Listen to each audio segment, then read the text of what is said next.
Bonjour à vous tous, c'est Guy Bourgeois. J'espère que vous allez bien en ce début d'année. Aujourd'hui, je vais vous parler de la loi du vide. Mais écoutez, il n'y a rien de mystique dans ça. Vous le savez, la nature a horreur du vide. Si vous creusez un trou quelque part sur votre terrain, il va se remplir d'eau rapidement. Ou si vous défrichez une partie d'un espace de terrain ou ailleurs, évidemment, la nature va le remplir par de la mauvaise herbe ou autre. Alors, c'est bien connu. La nature a horreur du vide. Mais c'est applicable aussi dans notre vie, autant personnelle comme professionnelle.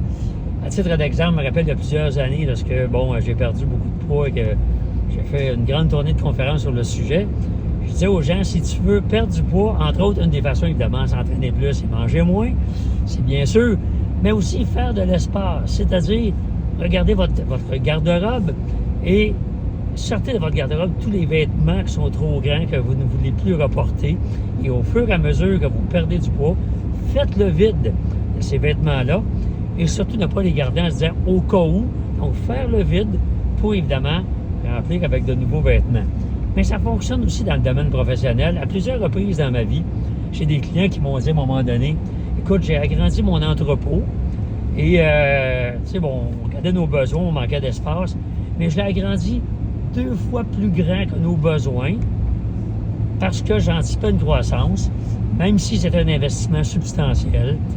Et le hasard ou la magie, ou peut-être la loi du vide, a fait que le temps de construire l'entrepôt, quand l'entrepôt a été bâti, le besoin était tel que la grandeur, la superficie plus grande s'est remplie en l'espace d'un mois ou deux.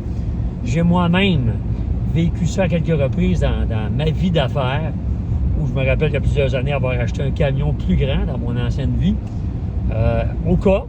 Et effectivement, le temps de recevoir le camion quelques mois plus tard, la business a pris de l'ampleur et ça s'est rempli. Donc, ça pour vous dire que quand vous faites l'espace pour recevoir quelque chose de plus dans votre vie, dans les affaires, vous créez un genre de vacuum, je ne sais pas si j'ai la bonne expression, mais un genre de quelque chose qui attire ça vers vous. Est-ce mystique? Est-ce concret? Je ne le sais pas. Une chose est sûre, je l'ai expérimenté, plusieurs de mes clients aussi. Donc, je vous invite en ce début d'année 2024 de regarder ça, de dire où est-ce que je préfère le vide à quelque part ou de créer un espace supplémentaire pour amener un peu plus de choses dans ma vie, autant personnelle que professionnelle dans mes affaires. Alors, c'est ce que je vous souhaite pour l'année 2024. Salutations à tout le monde et on se revoit le mois prochain. Bye bye.